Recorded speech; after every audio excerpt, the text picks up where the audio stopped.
Innal hamdalillah nahmaduhu wa nasta'inuhu wa nastaghfiruh wa na'udzu billahi min shururi anfusina wa min sayyiati a'malina may yahdihillahu fala mudilla lahu wa may yudlil fala hadiya lahu wa asyhadu an la ilaha illallah wahdahu la syarika lahu wa asyhadu anna Muhammadan 'abduhu wa rasuluhu la nabiyya ba'dah. Qala Allah ta'ala fil Qur'anil 'azim, ya ayyuhalladzina amanu taqullaha haqqa tuqatih wa la tamutunna illa wa antum muslimun. Ya ayyuhan nasu taqu rabbakumul ladzi khalaqakum min nafsin wahidah wa khalaqa minha zawjaha wa batha minhuma rijalan katsiran wa nisaa'a wattaqullaha alladzi tasaaluna bihi wal arham innallaha kana 'alaikum raqiba. Ya ayyuhalladzina amanu taqullaha wa qulu qawlan sadida yuslih lakum a'malakum wa yaghfir lakum dhunubakum wa may yuti'illaha wa rasulahu faqad faza fawzan 'azima. Amma ba'du, fa inna asdaqal hadithi kitabullah wa khairul huda huda Muhammadin sallallahu alaihi wasallam wa syarrul umuri muhdatsatuha fa inna kulla muhdatsatin bid'ah wa kulla bid'atin dhalalah wa kulla dhalalatin finnar. Jamaah salat Jumat yang Allah muliakan, kami awali khutbah pada hari ini dengan menyampaikan nasihat ketakwaan bagi diri kami pribadi dan bagi jamaah sekalian. Marilah kita meningkatkan ketakwaan kita kepada Allah Ta'ala dengan berusaha untuk menjauhi apa-apa yang Allah larang dan berusaha untuk mengerjakan apa-apa yang Allah perintahkan, supaya kita di dunia dan di akhirat menjadi orang-orang yang beruntung, yang Allah masukkan ke dalam surganya di akhirat kelak. Jamaah yang dirahmati Allah, di antara yang kita diperintahkan untuk bertakwa di dalam masalah tersebut adalah hal yang setiap hari menjadi konsumsi kita selama ini. Sudah bertahun-tahun, apalagi di masa-masa pandemi, yaitu media sosial. Di zaman sekarang, sejak masa pandemi khususnya, saya pribadi pun yang tadinya tidak terlalu ngeh dengan masalah YouTube jadi ngerti YouTube karena butuh untuk dakwah di YouTube. Dulunya kalau masuk Facebook hanya untuk posting, sekarang juga kadang-kadang harus melihat apa yang dilakukan oleh orang yang memfollow, share-nya mereka apa yang dilakukan, komen mereka ada yang perlu dibalas atau tidak. Dulu nggak ngerti Instagram, sekarang jadi tahu Instagram. Walhamdulillah nggak punya TikTok.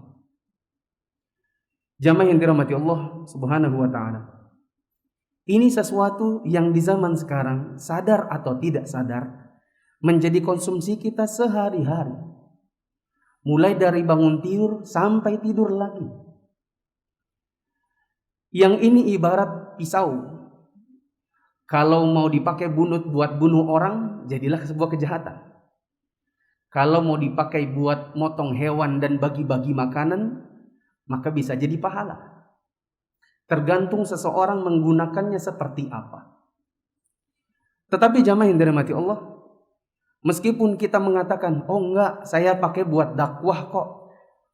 Oh enggak, saya bikin media sosial itu buat interaksi dengan teman-teman kok. Buat men-share hadis dan ayat kok. Kita harus juga sadari bahwa tidak mungkin tidak. Pasti ada negatifnya. Pasti ada dampak buruknya yang mungkin kita sadar bahwa itu terjadi pada diri kita, tapi entah kita mau melepaskan diri dari keburukan itu atau tidak. Jamaah yang dirahmati Allah, yang jauh lebih buruk lagi adalah bila media sosial ini terpapar di hadapan anak-anak kita, anak-anak sekolah, yang di zaman ini ketika tidak ada lagi kendali dari orang tua, bahkan orang tua kadang melepaskan diri. Bahkan yang bayi-bayi pun dikasih media sosial, dikasih nonton YouTube, bahkan dikasih masuk lihat TikTok. Sehingga akhirnya mereka sadar tidak sadar ibarat orang punya lubang gigi, mau nyabut daging itu pakai peniti berkarat. Yaitu bukannya bagus, ataupun ada kalau masalah hilang sedikit, tetapi setelah itu efeknya jauh lebih besar. Keburukan-keburukan yang timbul malah jauh lebih banyak. Jamaah yang dirahmati Allah, pada khutbah hari ini saya mencoba untuk menyampaikan beberapa keburukan yang tadi saya katakan kadang sudah kita sadari kok, entah kita mau lepaskan diri atau tidak. Jamaah yang dirahmati Allah, keburukannya yang pertama adalah kadang kalau kita terlalu banyak lihat media sosial, itu timbul merasa diri kurang. Orang zaman sekarang mengatakan dengan istilah insecure. Meskipun aslinya insecure itu artinya tidak aman, tapi dijadikan orang sebagai plesetan untuk kata minder sama diri sendiri. Contoh, terlalu banyak memfollow dan mengikuti akun-akun artis yang memang mereka Allah takdirkan mukanya putih-putih. Lalu yang memfollow ini adalah wajahnya yang memang gelap-gelap. Lalu setiap kali melihat wajah mereka selalu merasa dirinya ada yang kurang.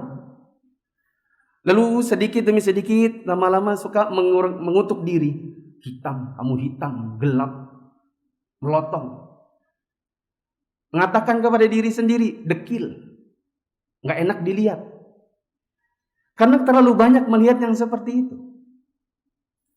Oke, kalau laki-laki mungkin gak terlalu. Perempuan, istri-istri kita.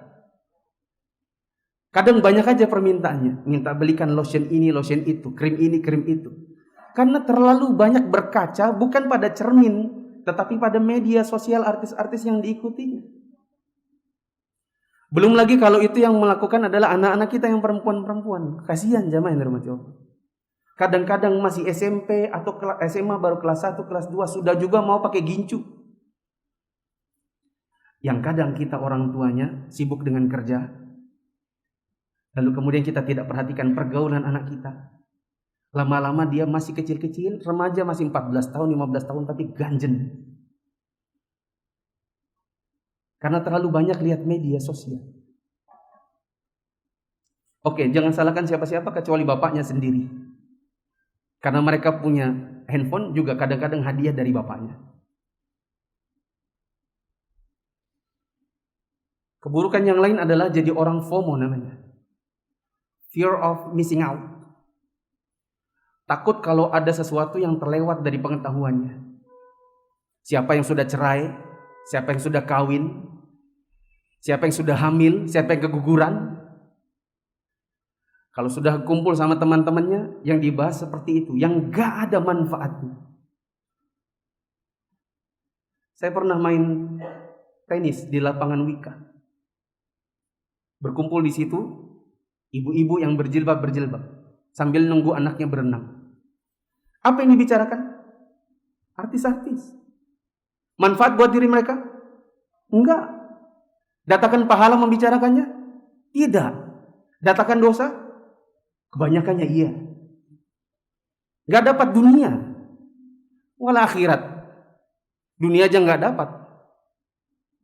Kecuali sekadar membicarakan, si anu sudah kawin loh. Ini sudah keguguran loh.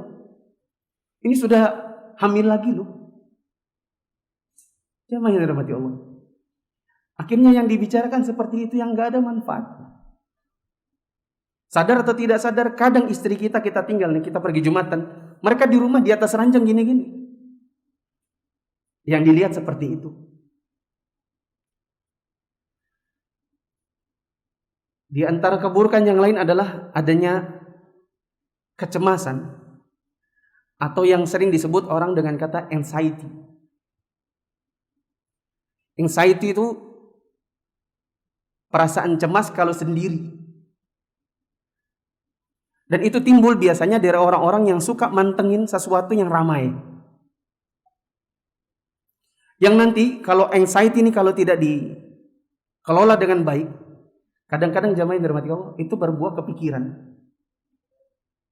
Pikiran ini memicu naiknya asam lambung, membuat dada sesak, nggak bisa tidur. Dan yang paling banyak menderita seperti ini adalah perempuan.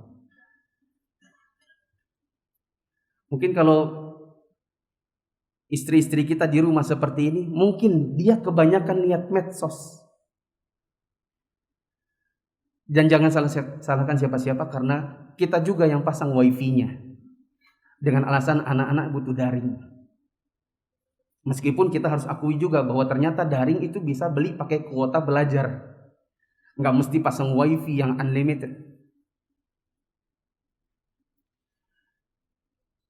Kalau sudah ada anxiety, nanti muncul akibat yang lain, yaitu susah tidur. Dan sering kita alami. Kalau kita tidak betul-betul ngontrol diri kita dan pikiran kita ini, kadang-kadang kita sampai jam 12, sampai jam 1 malam kita belum tidur. Apa yang dilihat? Orang lain. Medsos. Artis. Berita yang kita sama sekali nggak dapat pahala dengan mengikutinya, tidak pula dapat uang dari situ. Jadi dunia nggak dapat, apalagi akhirat. Yang medsos ini ketika di scroll, kadang nggak terasa sampai jam 2. Kita belum tidur. Setelah itu untuk bangun subuh susah kali. Setelah itu kita kalkulasi, oh saya baru tidur jam 2. Kita ngomong sama istri, aku mau tidur habis sholat subuh jam 5. Jangan ganggu. Akhirnya kita masuk kantor, mata terkantuk-kantuk. Nanti terus menerus itu terjadi berulang-ulang. Akhirnya jadi orang yang memang punya gangguan tidur. Kadang jadi insomnia. Kadang matanya itu merah kayak orang pemabuk. Dan gak ada bedanya dengan istri kita. Kadang kita mau pergi kerja, dia masih ngantuk. Dia bilang, Abi bikin aja sendiri kopinya. Saya ngantuk. Karena waktu kita sedang tidur, ternyata dia juga sama. Yaitu sedang lihat media sosial. Kejelekan yang lain adalah candu. Addicted dengan yang seperti itu. Itu biasanya dilakukan oleh orang-orang yang memang terlalu banyak yang di-follow. Terlalu banyak yang di-subscribe. Apalagi kalau kemudian ada zaman sekarang istilahnya namanya giveaway. Asal nonton terus, jangan sampai ketinggalan. Nanti di bagian akhirnya ada giveaway. Entah motor, entah HP. Entah ketemuan langsung dengan artisnya. Jadi kecanduan, makanya di follow terus, di subscribe terus, ditonton terus. Diiming-imingi dengan yang seperti itu, jamaah yang dirahmati Allah. Nanti ada efeknya juga. Yang lain adalah gangguan belajar. Paling tidak, kalau yang pakai medsos ini adalah anak kita, dia kadang gak bisa konsen. Menghafal itu nggak bisa. Karena di pikirannya itu isinya HP. Mau segera dibuka. Pengennya kalau belajar tuh cepat-cepat. Kalau bantuin mamanya maunya cepat-cepat. Jadi kadang kerjanya asal-asalan, belajarnya asal-asalan. Kalau ditanya mau kemana, masih mau pegang HP. Itu kalau yang pegang anaknya. Kalau yang pegang bapak mamanya, kadang anaknya butuh bantuan untuk belajar atau mengerjakan PR, jadi nggak terkerjakan karena bapaknya dan mamanya asik dengan media sosial. Ini harus sering diakui bahwa jamaah yang dirahmati Allah, banyak keluarga muslim yang demikian, yang tidak bisa mengendalikan kepalanya dengan media sosial. Di antara keburukan yang lain adalah efek negatifnya itu muncul pada diri dan penampilan. Kelihatan dari gaya berpakaian, gaya rambut, mau juga dikatakan artis. Padahal ini Balikpapan. Anda mau ngemanggung di mana sih di Balikpapan? Tapi ada juga orang di Balikpapan gayanya kayak artis Jakarta. Karena yang dicontoh atau yang dilihat di media sosial, rambut diputihin. Kalau zaman dulu orang uban itu dihitamin. Kalau di zaman sekarang hitam diputihin. Kadang yang sudah yang sudah hitam dipirangin. Meskipun kadang-kadang nggak sesuai kulit. Pirang sama badan hitam. Kadang kelihatan di mukanya. Mukanya begitu putih. Sementara tangannya begitu hitam. Karena terlalu banyak yang dilihat tadi. Gaya penampilannya. Dari bajunya, rok spannya, tank topnya, tindiknya. tatonya. Muncul semua keluar dari hasil terlalu banyak melihat media sosial. Di antara keburukan yang lain adalah mempengaruhi hubungan dalam dunia nyata. Makanya ada istilah media sosial itu adalah menjauhkan yang dekat. Contoh, suami istri masing-masing punya medsos. Istrinya yang diikuti artis-artis perempuan, laki-lakinya yang diikuti adalah artis-artis laki-laki. Kalau sudah di atas ranjang, mati lampu, masing-masing pegang media sosialnya sendiri-sendiri, berbalik. Si istri hadap kanan, suaminya hadap kiri. Sampai tertidur, sampai itu HP jatuh di mukanya. Menjauhkan istri dan suami. Kadang juga yang paling parah adalah menjauhkan orang tua dengan anak-anak. Jamaah yang dirahmati Allah harus kadang-kadang berpikir dengan lebih detail. Manakala anak Anda sudah umur 13, 14, suka ngunci diri di dalam kamar dan mereka punya media sosial di HP sendiri, Anda harus hati-hati. Entah anak Anda terpapar pornografi, entah anak Anda memang kecanduan media sosial atau game. Lalu muncul fenomena-fenomena yang lain di zaman sekarang yang jauh lebih parah. Seperti kita dapati di hari-hari Lebaran kemarin kalau saya nggak salah, ada orang marah-marah di minimarket atau di mart karena anaknya beli voucher game 800.000. Yang dimarahi adalah kasirnya. Siapa yang salah seperti itu? Kasirnya? Atau orang tuanya yang tidak mengawasi anak-anaknya?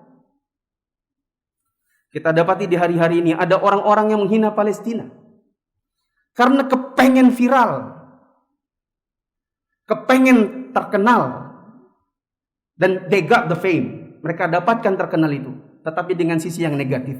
Baru setelah ngomong babi Palestina, bantai dan lain-lain, baru kemudian muncul di media sosial, lalu kemudian diterkenalkan, didatangi polisi, dikeluarkan dari sekolah, baru kemudian menangis minta maaf. Dan itu gayanya berulang-ulang. Gak cuma masalah Palestina, masalahnya banyak. Yang melakukannya anak-anak yang terpapar dengan media sosial, terutama masalah model-model TikTok. Yang melakukan penghinaan ini, penghinaan itu, ngomongin gini, ngomongin begitu, baru kemudian setelah ketemu polisi baru nangis. Ya. Nanti yang nangis bukan cuma anaknya, orang tuanya juga. Yang menyesal siapa? Yang malu siapa? Orang tuanya juga. Yang jamaah yang dirahmati Allah, di antara keburukan yang lain adalah hilangnya rasa malu. Di zaman sekarang orang gak malu. Tak di rumahnya, di jembatan, di jalanan. Semoga gak ada orang Balikpapan seperti itu. Dan kalau ada, harusnya malu. Ini bukan Jakarta juga. Apa yang Anda mau dapatkan dari keterkenalan Anda di Balikpapan? Jamaah yang dirahmati Allah, yang terbesar dari semua itu adalah dosa. Sudah kita ini ibadahnya kurang-kurang, baru mau ditambah dengan dosa-dosa. Hari-hari yang dilihat aurat-aurat perempuan. Karena di HP kita ada TikTok, ada snack video, minimal YouTube. Meskipun YouTube lebih general, bisa dipakai buat dakwah. Tapi aplikasi yang isinya joget-joget, musik-musik, yang sadar nggak sadar kadang-kadang nggak ada manfaatnya. Coba apa manfaatnya? Joget itu apa manfaatnya? Anda terkenal? Terkenal itu bermanfaat. Orang salaf di zaman dahulu tersiksa dengan keterkenalan. Ada seorang laki-laki namanya Yazid bin Aswad. Terkenal gara-gara Abdullah Al-Ghamidi memanggil dia untuk berdoa di saat selesai dari sholat istisqa. Al-Kulihal siapapun nama gubernurnya, yang penting laki-laki itu namanya Yazid ibn Aswad. Disuruh berdoa. Yazid, berdoalah kepada Allah. Siapa tahu doamu dikabulkan. Setelah Yazid doa, langsung turun hujan. Sejak itu dia terkenal. Orang-orang suka datang ke tempatnya untuk minta didoakan. Tapi dia katakan, keterkenalan itu membuat saya tersiksa. Masuk dalam masjid, ada yang bilang, itulah Yazid. Itulah Yazid. Itu loh yang kemarin berdoa itu. Itu loh. Dan itu membuat hati nggak ikhlas. Masuk ke masjid terganggu. Mau pilih soft 1 dibilang gaya. Mau dibilang ke kanan dibilang soleh. Mau di belakang dibilang kurang soleh. Zaman sekarang orang cari popularitas itu. Aku qouli hadza wa astaghfirullah li wa lakum wa lisal min innahu wal ghafurur rahim.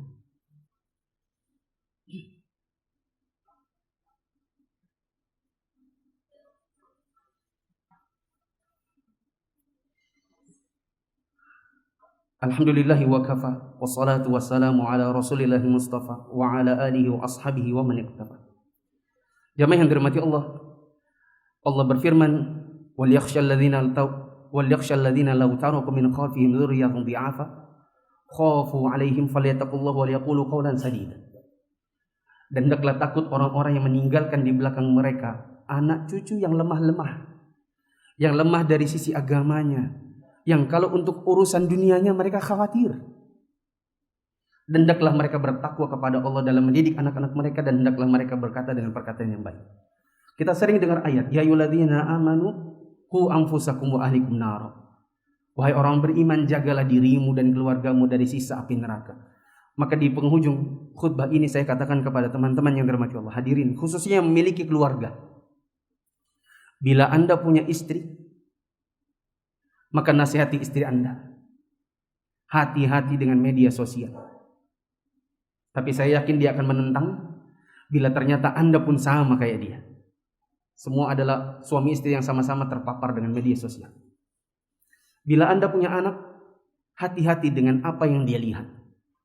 Kadang Anda sengaja, nggak sengaja memberikan medianya. Anda hadiahkan HP-nya. Anda yang sediakan wifi-nya. Lalu Anda tidak pernah mengontrol apa yang dia pakai, apa yang dia tonton. Meskipun Anda kadang-kadang secara nggak sengaja Anda bilang, itu kan daring. Apalagi kalau ternyata sekolahnya punya media atau channel YouTube. Teman-teman yang dirahmati Allah, dulu saya nggak ngerti yang gini-gini, akhirnya ngerti juga gara-gara pandemi. Ada namanya algoritma, searching algorithm, yaitu algoritma pencarian. Katanya dahulu algoritma YouTube akan memberikan kepada Anda sesuatu yang Anda suka saja. Bila Anda sukanya bola dan Anda sekali klik bola, besok yang ditampilkannya bola. Anda nggak akan lihat masak-memasak. Zaman sekarang algoritmanya sudah diacak. Jadi Anda lihat apapun. Anda nggak suka artis ini, Anda lihat juga. Anda nggak suka lihat podcast itu, Anda lihat juga. Anda nggak suka masak-memasak, Anda lihat juga. Belum lagi terjadi kolaborasi antara tukang masak sama tukang penceramah, si penceramah sama artisnya, penceramahnya berpeci, artisnya buka aurat, kolaborasi satu frame. Sama juga di Instagram. Dulunya Anda nggak tahu apa, sekarang tahu apa. Dulunya Anda nggak pernah lihat, sekarang sudah bisa lihat. Maka hati-hati jamaah yang dirahmati Allah. Yang paling kita khawatirkan adalah anak-anak kita.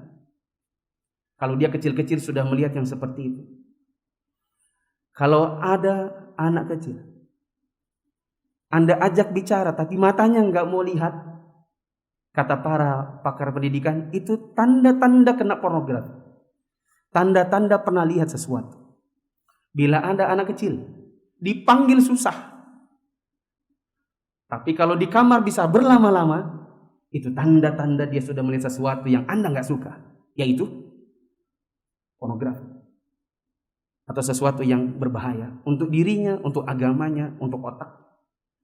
Bila Anda dapati anak Anda susah untuk belajar, maka Anda harus khawatir jangan-jangan anak Anda pun sudah sama dengan orang-orang yang lain yang sudah terpapar dengan pornografi.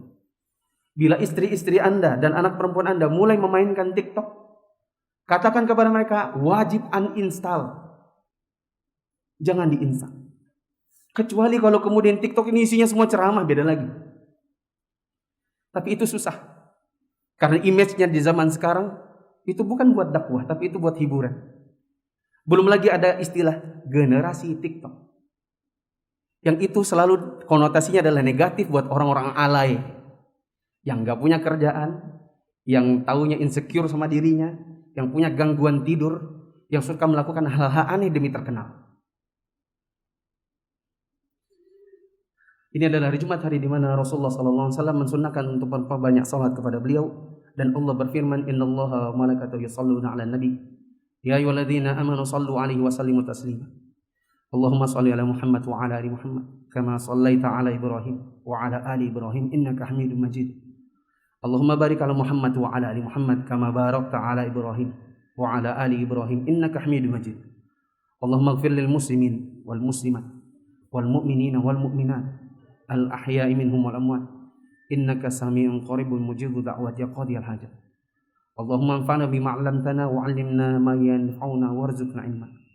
Allahumma inna na'udzubika min 'ilmin la yanfa' wa min qalbin la yakhsha wa min nafsin la tashba' wa min da'watin la yustajabu laha. Rabbana zalamna anfusana wa illam taghfir lana lanakunanna minal khasirin. Allahumma ansur ikhwanana fi Filistin. Allahumma unsur ikhwanana fi Filistin. Allahumma ansur ikhwanana fi Filistin. Rabbana atina fid dunya hasanah wa fil akhirati hasanah wa qina adzabannar. Walhamdulillahi rabbil alamin.